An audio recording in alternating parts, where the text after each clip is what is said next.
This channel does not promote any violent, harmful, or illegal activities. All content provided by this channel is meant for an education purpose only.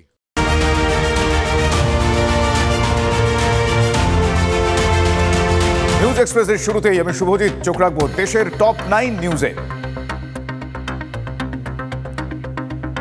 Supreme কোর্টে রাজ্যের স্বস্তি, সংসদের স্বাধিকার রক্ষা কমিটির তলবে স্থগিতাদেশ, টাকিতে সুকান্তর সঙ্গে পুলিশের দুর্ব্যবহারের অভিযোগ। মুখ্য সচিব ডিজি সহ 5 আমলাকে ডাকে প্রিভিলেজ কমিটি। আপাতত হাজিরা নয়, সব পক্ষকে নোটিশ প্রধান বিচারপতির বেঞ্চের। 4 সপ্তাহে জবাব তলব। এসসি কমিশনের পর রাষ্ট্রপতি শাসনের পক্ষে সওয়াল জাতীয় মহিলা কমিশনের। সন্দেশখালীতে মহিলাদের ওপর দিনের পর দিন অত্যাচার, ধর্ষণের অভিযোগ।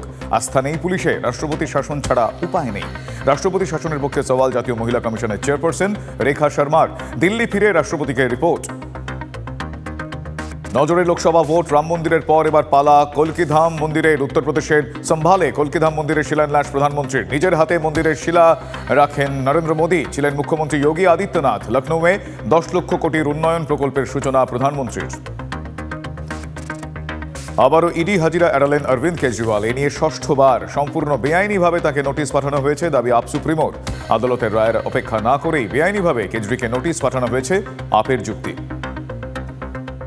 আপাতত কংগ্রেস ছাড়ছেন না কমলনাথ। দুদিন ধরে জল্পনার পর জানালেন তার অনুগামী সজ্জন সিং বর্মা। কথা হয়েছে, কমলজি জানিয়েছেন আপাতত তার লক্ষ্য মধ্যপ্রদেশের 29টি লোকসভা আসন, দাবি কমলনাথ অনুগামী সজ্জনের। আপাতত স্থগিত কৃষকদের দিল্লি চলো কর্মসূচি। কেন্দ্রের 4র্থ দফার বৈঠকের পরেই সিদ্ধান্ত। 4র্থ দফায় কৃষকদের সঙ্গে বৈঠক কেন্দ্রের। ঠিক হয় ফসলের এমএসপি নিয়ে কেন্দ্র একটি প্রস্তাবনা দিয়েছে, আর সেই প্রস্তাবনা পড়া এবং তা নিয়ে নিজেদের মধ্যে আলোচনা করার জন্য কিছু সময় চেয়েছেন কৃষকরা। লোকসভা নির্বাচনের আগে 4 দিনের অমেঠি সফরে সাংসদ তথা কেন্দ্রীয় মন্ত্রী স্মৃতি ইরানি। আর আজই অমেঠিতে রাহুলের ভারত জোড়ো যাত্রা। 15 বছর অমেঠি লোকসভা কেন্দ্রের সাংসদ ছিলেন রাহুল। 2019-এ স্মৃতির কাছে হেরে যান তিনি। তারপর এই নিয়ে দ্বিতীয়বার অমেঠিতে একই সময় উপস্থিত রাহুল এবং স্মৃতি। ভোট নিয়ে সুপ্রিম কোর্টে শুনানির আগে পদত্যাগ চণ্ডীগড়ের মেয়রের। একই সঙ্গে আপ ছেড়ে বিজেপিতে যোগদান আপের 3 কাউন্সিলরের। চণ্ডীগড়ের মেয়র নির্বাচনে গণতন্ত্রকে হত্যা করা হয়েছে বলে তোপ দেখেছিল সুপ্রিম কোর্ট। চণ্ডীগড়ের মেয়র নির্বাচনে জোট বেঁধে লড়েছিল আপ এবং কংগ্রেস। আলো রোশনাইয়ে সেজে উঠেছে চারিদিক। বিয়ে বাড়িতে একে একে আসতে শুরু করেছেন অতিথিরা। আচমকাই অনুষ্ঠান বাড়িতে হানা, ঝাঁকে ঝাঁকে মৌমাছির। আতঙ্কে ছোটাছুটি করতে থাকেন অতিথি সহ বর কনে। হুলস্থুল কাণ্ড মধ্যপ্রদেশে।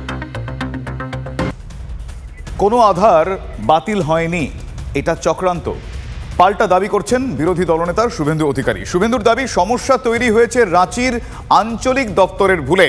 হ্যাঁ, তিনি তাই বলছেন। এক্স্যাক্টলি কি বলছেন শুভেন্দু অধিকারী আপনাদের শোনাবো একবার। প্রথম কথা হচ্ছে কোনো আধার ক্যান্সেলেশন হয়নি। এই যে আপনাদেরকে আমি এটা দিয়ে দিতে চাই, এটা আধারের পক্ষ থেকে 3:15-20 তারা টুইট করেছেন। তারপরে আমরা করেছি এবং এটা আমি পড়ে দিতে চাই। এটা মমতা ব্যানার্জি টাকা খাইয়ে রাঁচি থেকে করিয়েছেন। তিনি ভোট পাগল, ভোটের জন্য উন্মাদ হয়ে গেছেন। তিনি তার লোকজন এজেন্ট দিয়ে, এতে রাজীব কুমারও যুক্ত থাকতে পারে, এসবে উনি খুব মাস্টার। শুভেন্দু অধিকারীর বক্তব্যের পাল্টা কি বলছেন তৃণমূল সুপ্রিমো তথা রাজ্যের মুখ্যমন্ত্রী মমতা বন্দ্যোপাধ্যায়, সেটাও শোনা দরকার, আপনাদের শোনাবো। শুভেন্দু অধিকারী দাবি করেছেন যে কোনো আধার বাতিল হয়নি। শুনুন, আলতু ফালতু লোকের কথার আমি উত্তর দিই না। আপনাদের যদি গার্ডস থাকে, যান এলাকায় গিয়ে। Today there was a Supreme Court.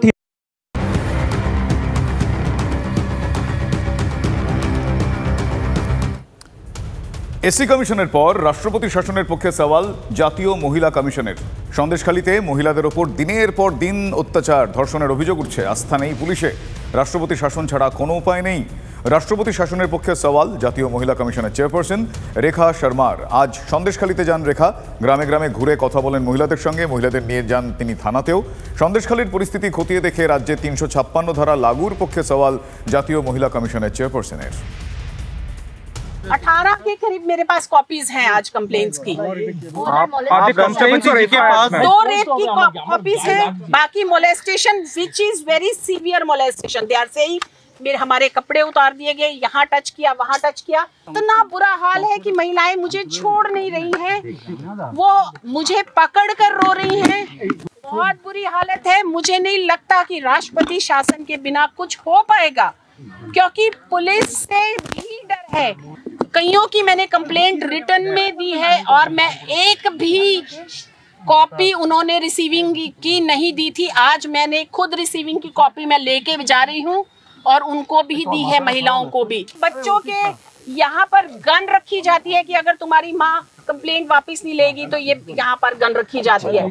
तो ये काम अगर ये हो रहा है तो मुझे नहीं पता कि शासन कहाँ, प्रशासन कहाँ और चीफ मिनिस्टर कहाँ।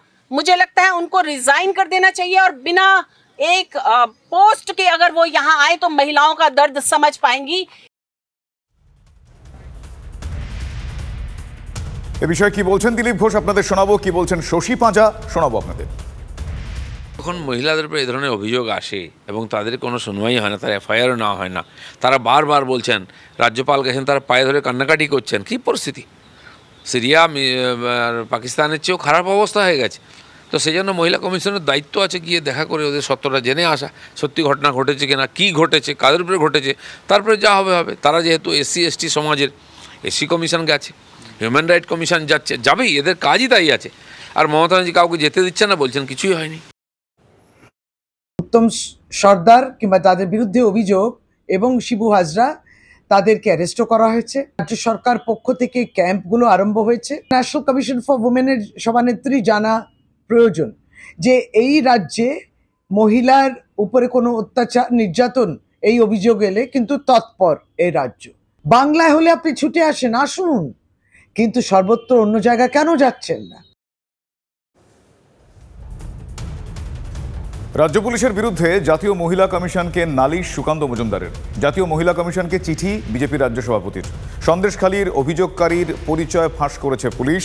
অভিযোগ জানিয়ে মহিলা কমিশনকে চিঠি দিয়েছেন সুকান্ত মজুমদার। ডিজি এবং অন্য অফিসারদের বিরুদ্ধে পদক্ষেপের দাবিও করেছেন তিনি এই চিঠিতে। পুলিশ যে মহিলাকে দিয়ে 164 স্টেটমেন্ট করাচ্ছে এবং যার বেসিসে শিবু হাজরাকে গ্রেপ্তার করা হচ্ছে, সেই মহিলার আইডেন্টিটি পুলিশ এক্সপোজ করে দিচ্ছে। এটা সুপ্রিম কোর্টের ভার্ডিক্টের ভায়োলেশন। পুলিশের আইন জানে না, পুলিশের বিরুদ্ধে তো ব্যবস্থা হওয়া উচিত। অন্যদিকে সন্দেশখালীতে 144 ধারায় অন্তর্বর্তী স্থগিতাদেশ 144 ধারায় অন্তর্বর্তী স্থগিতাদেশ দিয়েছে হাইকোর্ট। সন্দেশখালীতে যেতে আর কোনো রকম বাধা থাকছে না শুভেন্দু অধিকারীর। কালই সন্দেশখালীতে যাচ্ছেন বিরোধী দলনেতা শুভেন্দু অধিকারী। আমি মহামান্য কলকাতা হাইকোর্ট এবং বিচারপতি মহোদয় তার কাছে কৃতজ্ঞতা জানাই, আমাকে যাওয়ার অনুমতি দিয়েছেন। আমার কাছ থেকে থ্রু লয়ার জানতে চাওয়া হয়েছিল আমি কোন কোন জায়গায় যেতে চাই। আমি সন্দেশখালী 2 নম্বর ব্লকে সন্দেশখালী জিপির 7 থেকে 8টা পাড়া যেখানে মহিলা অত্যাচারিত হয়েছেন, সকাল 9টায় আমি কলকাতা থেকে রওনা হব সন্দেশখালীর উদ্দেশ্যে।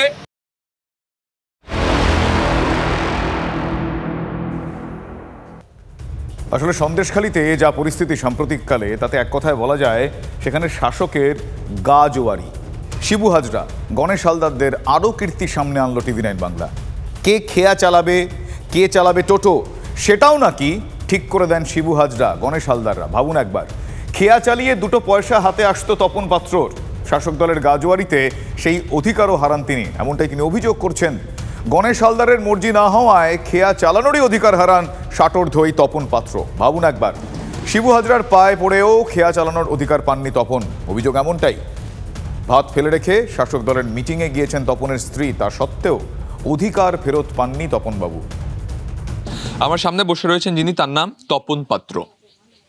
তিনি খেয়া চালাতেন, কিন্তু সে খেয়া চালানোর পাঠ অনেকদিন আগেই চুকে গিয়েছে।